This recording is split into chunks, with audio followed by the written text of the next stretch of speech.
brought to you by Summercool. Pack कर दे summer cool. Summer cool cooler हवा ऐसी छोड़े पूरी फैमिली को ठंडक से जोड़े। समरकूल लाइफ बनाए वंडरफुल। राजनीति, इतिहास, संस्कृति की धरोहर अगर हिंदुस्तान के किन्हीं राज्यों में सबसे ज्यादा है, सबसे विशाल है, तो उनमें से एक राज्य है बिहार। और बिहार के मुख्यमंत्री नीतीश कुमार इस वक्त हमारे साथ हैं। नीतीश जी, बिहार में तो नीतीश कुमार है, बिहार में बहार है। हमको पकड़ने इधर तो आई। हाँ, ले लीजिए। चलिए आगे बढ़िए नहीं सर, हम ही बोले। चुनावी मौसम के कई ऐसे जो स्लोगन्स होते हैं वो बाद में चुनावों के वक्त पूछे जाते हैं, लेकिन अगला सवाल 2013 में आपको ले जाना चाहती हूँ। आपने कहा था कि चाय तो मैंने कभी नहीं बेची, लेकिन मेरे पिता वैद्य थे, दवाई की पुड़िया बहुत अच्छी बनाता था, कोई फेंक भी दे तो गिर जाए लेकिन पुड़िया नहीं खुलती थी। ये सब तुम अपने बारे में बताते हैं। जी, आप ही के बारे में। स्कूल से लौट करके आते थे, पेशेंट्स रहते थे पिताजी के सामने, तो पुड़िया बांधते थे, तो हम सीखे थे पुड़िया बांधते। वो तो एक नॉर्मल बात है। तो गठबंधन की पुड़िया क्या उतनी ही मजबूत बांध रहे हैं आप? उसकी चिंता मत करिए। हमने जो किया है बिहार के हित में किया है, और बिहार के हित में है। एक बात जान लीजिए, हम करप्शन से कॉम्प्रोमाइज़ नहीं कर सकते। 3 चीज़ से मेरा कॉम्प्रोमाइज़ नहीं हो सकता: क्राइम, करप्शन और कम्युनलिज्म। तो ऐसी परिस्थिति उत्पन्न हुई, भाई आप ही के मीडिया वाले तो हम ही से सवाल पूछ रहे थे कि जीरो टॉलरेंस है आपका करप्शन का, अभी क्या कर रहे हैं। हमको तो आपने फोर्स किया, और जब फोर्स करके हम अलग हो गए और पुराने मित्रों के साथ हो गए तो हमको कह रहे पलटू है। कमाल है भाई आप लोग का। नहीं करते तो कहते करप्शन से कॉम्प्रोमाइज करता है, और जब कर दिए तो कहा पलट गया। चलिए पलटने दीजिए। सर, आप तो नाहक ही गुस्सा हो रहे हैं। एक बात, एक नहीं गुस्सा कहाँ हो रहा, हम तो प्रेम से बोल रहे हैं। मैं तो एनडीए के बारे में पूछ रही थी। मैं तो प्रेम से आपको बता रहा हूँ, प्रेम से बता रहा हूँ, चिंता मत करिए। हमको कभी गुस्सा नहीं आता, क्या गुस्सा करेंगे। जो बिहार की जनता इतना स्नेह रखती है, इतना प्रेम करती है, तो हमको क्या के लिए गुस्सा आएगा। गुस्सा तो उन लोगों को आएगा जिनको पसंद नहीं आता होगा कि जनता हमको प्रेम करती। इसलिए हमको नहीं गुस्सा आता, वो चिंता मत करिए। एनडीए बिल्कुल ठीक ठाक है, कोई चिंता मत करिए। और आपका ये जो कार्यक्रम है, ये डेवलपमेंट का कार्यक्रम, कहाँ इसके पॉलिटिक्स में पड़ गए हैं। डेवलपमेंट वाले इशू को सामने रखिए, कोई मतलब नहीं। ग्रोथ और डेवलपमेंट हम लोगों ने शुरू से काम किया है, और जनता जब तक चाहेगी काम करते रहेंगे। इधर भाई जनता मालिक है, कोई सत्ता में आता हो मालिक नहीं है। और हम पहले भी बोले हैं, आपको भी बोल देंगे कि कुछ लोग सत्ता में आने के बाद अपने को मालिक समझने लगते हैं, और वही नाश कराता है, समाज का नाश कराता है, और अंत में उनका भी नाश कराता है। डेवलपमेंट पर ही सर आपने मंच से अभी बोला इतना, इसीलिए कुछ पॉलिटिक्स के सवाल ले लेते हैं। 17-17-2-4 बता दीजिए सर, क्या ये सीटों का बंटवारा हो गया है? ये सब हम नहीं शेयर करते हैं किसी को। हमको मालूम था क्या होने वाला है, लेकिन हमने अपने पार्टी के लोगों को भी शेयर नहीं किया। जब हुआ तो बीजेपी के राष्ट्रीय अध्यक्ष श्री अमित शाह जी ने इसकी घोषणा की। अब आगे क्या होगा, सब काहे चिंता कर रहे, कोई चिंता मत करिए, बहुत ठीक होगा। और एक बात हम बता देते हैं कि एनडीए जबरदस्त रूप से यहाँ पर जीतेगी लोकसभा के चुनाव में, मत चिंता। कितनी सीटें सर? ये आप क्यों कहें, हम काहे चाहेंगे कि एक सीट भी हार जाए, लेकिन हम ये कैसे कहेंगे कि सब सीट जीतेंगे। ये भी कहेंगे कि सब सीट जीतेंगे तो 2 भी हार जाएंगे तो तुरंत सवाल करेंगे कि आप तो फलाने टाइम बोल रहे थे कि सब सीट जीतेंगे, 2 सीट हार गए, बोलिए। तो इसलिए हम कैसे बोलेंगे। उपेंद्र कुशवाहा जी से बात हुई है सर? नहीं, आगे बढ़िए, आगे बढ़िए, आगे बढ़िए। सर, उनका एक बयान आया कि 2020 में आप कुर्सी का इतना नीचे मत ले जाइए, स्टैंडर्ड इतना नीचे मत ले जाइए। अभी तो जरा ऊपर चल रहे हैं, इतना मत नीचे जाइए। चलिए, मुझे लगता है आपकी इसी बात में बहुत कुछ है। पासवान जी लेकिन साथ है। कुछ नहीं, आप जान लेते, हम किसी पर कुछ बोले हैं आज तक? आप यहाँ जो पूछ रहे हैं क्या बोलेंगे इन सब चीजों पर? कभी कुछ बोलते ही नहीं। अब कौन क्या बोलता है आप लोगों को, अब जैसे हो गया ना कि बीजेपी और जेडीयू का लोग लगा रहे थे कि जेडीयू को तो बड़ा बेइज्जती सामना करना पड़ेगा, तो ये होगा तो वो होगा। कोई कह रहा था 8, कोई कह रहा था 10, कोई कह रहा था 12, पूरा का पूरा हम लोग चुपचाप सुनते रहते थे। हम तो जानते थे कि बीजेपी के साथ हमारा क्या राजनीतिक संबंध है, जो भी बातचीत है, तो हम तो नहीं कुछ बोलते थे, हम तो उसके बारे में कुछ कहते ही नहीं थे, लेकिन लोग बोलते रहते थे। अब आजकल जब देख लिया कि 50-50 हो गया, तो कुछ और जरा उभारो, तो उस चक्कर में हम नहीं पड़ते। चलिए ठीक है सर, क्षमा इतना ही करिएगा, बता दीजिए। इतना हम आपको बता रहे हैं, एनडीए का परफॉर्मेंस जो लोग सोच रहे हैं उससे बहुत ज्यादा अच्छा होने वाला है, ये हम आपको बताते हैं। चलिए ये बता दीजिए कि बीजेपी अध्यक्ष के साथ आपने क्या ऐसी बातचीत की कि वो बराबर की सीटें देने पर राजी हो? अब यही हम आपसे शेयर करेंगे। बात है भाई, ये दो पॉलिटिकल लोगों के बीच की बात है, हम आपको कैसे शेयर करेंगे? कभी शेयर नहीं करेंगे। क्या बात होती है? ये सिर्फ जो दो बात पॉलिटिकल होती है, लोगों की बात बातचीत होती नहीं है, बड़ा नीतीश प्रेम कुमार से जी। बात होती है, चाहे अमित शाह जी से हो या माननीय प्रधानमंत्री जी नरेंद्र मोदी जी से हो, प्रेम से बात होती है। अब उसमें हम क्या शेयर करें? कोई शेयर करने की चीज है? ये कुछ सवाल लोग- मैंने इसलिए पूछा क्योंकि तेजस्वी यादव ने आरोप लगाया है कि 2500 करोड़ के सृजन घोटाले में सीबीआई ने नीतीश कुमार का इसलिए साथ दिया ताकि एनडीए में वो शामिल हो सके। इस आरोप पर आपका क्या जवाब होगा? ये सब देखिए, आप लोग, हमको लगता है कहीं से बहुत ही फालतू चीजों के बारे में आप ध्यान केंद्रित रखे हुए। आपको पता है जिसका नाम सृजन घोटाला है उसको कौन पब्लिक डोमेन में लाया है? Are you aware? Ask mister Sujeet Jha. ये मुझको रात में मेरे अधिकारियों ने बताया कि साहब वहां तो कमाल हुआ, भागलपुर में सरकार का पैसा जो बैंक में था उस बैंक अकाउंट से लोगों ने निजी तौर पर इधर से उधर किया। और रात में बताया था कोई 150-200 करोड़। सवेरे होते होते जब हम एक कार्यक्रम में जा रहे थे तो कहा 300 करोड़।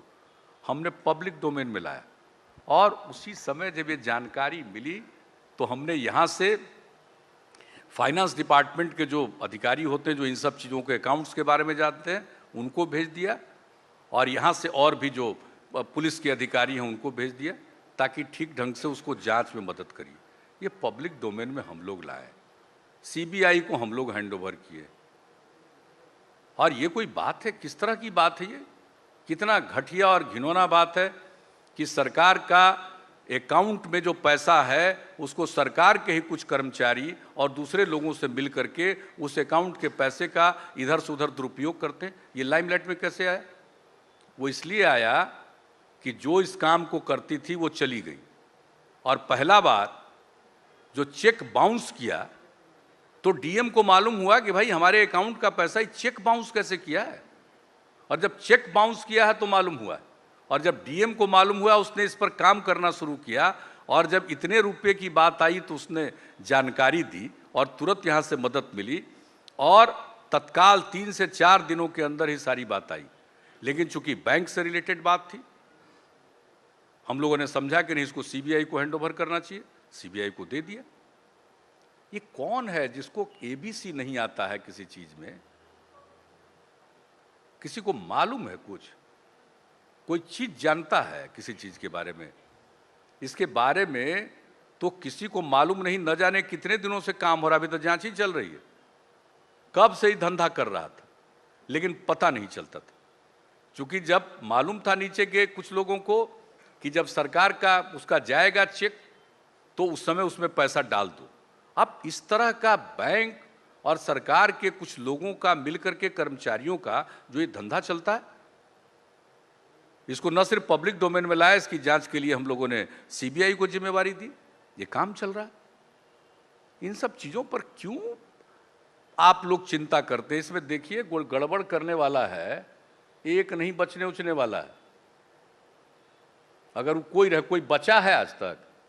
अरेस्ट नहीं हुआ है। कहाँ अरेस्ट? जो ये मुख्य तो जाने सीबीआई जाने ना कि कौन अरेस्ट होगा, कौन नहीं होगा, क्या होगा। ये काम जो पुलिस इन्वेस्टिगेशन चलता है उसके बारे में क्वेरी नहीं करना चाहिए इस तरह से। ये क्या वो हम लोगों के अधीन है क्या? ये नहीं, तेजस्वी यादव का आरोप था, छोड़िए उस ना, पर मैंने जवाब मांगा तो आपसे। उत्तर है, आप उसी का जवाब देंगे नहीं, कि हम आपका महागठबंधन- जवाब दे रहे हैं। ठीक है, तो महागठबंधन के और सवाल पर अब आपको आते हैं। सलाह दे रहे हैं कि कुछ स्तर ऊंचा रखिए। इंडिया टुडे का स्तर बहुत ऊंचा है। महागठबंधन इंडिया टुडे को इतना नीचे मत ले जाइए, ये हाई स्टैंडर्ड का मैगजीन है। अब कहाँ लो स्टैंडर्ड पर ले गए हैं आप, दो दो सवाल में लगा। अरे हाई स्टैंडर्ड का मैगजीन रहा है, ये जब से छप रहा तब से हम लोग पढ़ते रहे। तो इसको ऐसे प्रश्नों को मत ले जाइए। और जैसे आप सर्वेक्षण विकास का किए हैं, वैसे इस पर भी करा लीजिए ना पूरे का सर्वेक्षण, कि यहाँ पर सरकार की तरफ से किसी को कभी गड़बड़ करने वाले को बचाया गया है, या किसी को गड़बड़ी के आरोप में झूठा आरोप लगाकर किसी को फंसाया गया है। 13 साल है। आप एक उदाहरण बता दीजिए, अध्ययन करवा लीजिए। हम लोगों का काम है काम करना, और 3 चीज आपको बता दिया, उससे कोई कॉम्प्रोमाइज नहीं करना। न कोई क्रिमिनल केस को कभी बख्शा जाता है, न किसी को फंसाया जाता है जबरदस्ती कि हाँ ये इसको क्राइम के केस में डाला, वही करप्शन का है। लेकिन ये आप दावा कर सकते हैं क्या कि जितना करप्शन का केसेज है सब आपके संज्ञान में आ जाएगा? या कोई बताइए तो। और जरा सा बिहार का स्थिति देख लीजिए, जरा और गहराई से अध्ययन करना चाहिए ना। जरा हम लोगों का जिस तरह से काम धाम है उसको देख लीजिए, और जगहों पर किस तरह से काम धाम हो रहा है तो उसको देखना चाहिए। तो इसलिए मैं आग्रह यही करूंगा कि आप इसके बारे में किसी तरह की चिंता में मत पड़िए। कोई करप्शन के साथ न हम लोगों ने कॉम्प्रोमाइज़ किया है, न कॉम्प्रोमाइज़ करेंगे। लेकिन मैं एक बात जरूर कहूँगा, और मीडिया के लोगों को मैं कहूँगा कि आप खुद ही देख लीजिए, जिस दिन कोई करप्शन का चार्ज किसी पर है और सवाल हमसे पूछा जा रहा था कि करप्शन पर 0 टॉलरेंस कब तक आप कैसे बर्दाश्त किए हुए, अब आज भूल गए सब, भूल गए सब लोग, कोई चर्चा ही नहीं करता है। चार्जशीटेड के बाद भी कोई चर्चा नहीं करता। What is this? आप इस तरह का अप्रोच रखिएगा और करप्शन को खत्म करवा पाइएगा। देखिए, इस पर कोई कॉम्प्रोमाइज नहीं होना चाहिए, और करप्ट को कभी प्रोमिनेंस नहीं देना चाहिए जब तक कि उसका चार्जेस अगर प्रूफ नहीं होता और मालूम हो जाता है कि वो बेदाग है। तो इसलिए इन सब चीज़ों पर जब तक ध्यान नहीं दीजिएगा, और अनावश्यक डिबेट्स में आपने कभी देखा है हम कभी कुछ बोलते हैं, किसी इंडिविजुअल पर बोला है हमने? क्यों नहीं बोलते अरे सर? क्यों बोलें, उसमें हमारा विश्वास ही नहीं है। आप मेरे चुनावी भाषणों को देख लीजिए, हम रोज बोलते हैं पब्लिक के बीच में, उसको देख लीजिए तो पता चल जाएगा कि हम अपने काम के बारे में बोलते हैं, सिद्धांत के बारे में बोलते हैं, गांधी जी के विचार के बारे में बोलते हैं, जेपी के बारे में, लोहिया जी के बारे में, बिहार में कर्पूरी ठाकुर जी ने काम किया उसके बारे में। क्यों हम किसी के बारे में बोलें? भाई लोकतंत्र है, जिसको जो मर्जी है बोलता रहे। हम लोग यहाँ पर पहुंचे हैं कोई ऐसे ही, यहाँ हमारे मित्र सुशील जी भी बैठे हुए, हम लोग कहाँ से पहुंचे हैं यहाँ? छात्र जीवन से लगे लगे यहाँ पहुंचे। हम लोगों को कोई ऊपर से प्रोटेक्ट किया है, या हम लोगों को कोई हाईलाइट किया है? कितना मेहनत हम लोगों ने किया है, तब जनता को इस बात का एहसास हुआ कि हम लोग काम करने वाले आदमी हैं, और हम लोगों को हुआ। आपको पता है, मैं अपने बारे में आपको बता दूं, आप कहते हैं लोगों पर क्यों नहीं बोलते, हम क्या बोलेंगे? 1977 में विधानसभा के चुनाव में लैंप पोस्ट जीत रहा था जनता पार्टी का, हम हार गए। आप जरा बताइए, लैंप पोस्ट जीत गया, और हम लोग इतने एक्टिविस्ट थे उस मूवमेंट के, हार गए। तो उससे क्या फर्क पड़ता है? काम करते रहे, और जब जनता को रियलाइजेशन हुआ तो मौका दिया। दिल्ली में रह के काम कर रहे थे, लोगों को शुरू में रियलाइजेशन ही नहीं हो रहा था। इवन 2005 के फरवरी का चुनाव का रिजल्ट निकला, उसमें किसी को बहुमत नहीं था। हम लोग लार्जेस्ट अलायंस थे, लेकिन फिर भी बहुमत नहीं मिला। लेकिन उसके बाद देखिए 2005 में जब बिहार की जनता को लगा कि नहीं इन्हीं लोगों की जरूरत है, तब से काम करने का मौका दिया। तो हम क्यों बोले किसी पर? प्लीज क्षमा कीजिएगा, किसी के वक्तव्य पर मेरी प्रतिक्रिया न पूछिए, क्योंकि हम इसमें विश्वास नहीं करते।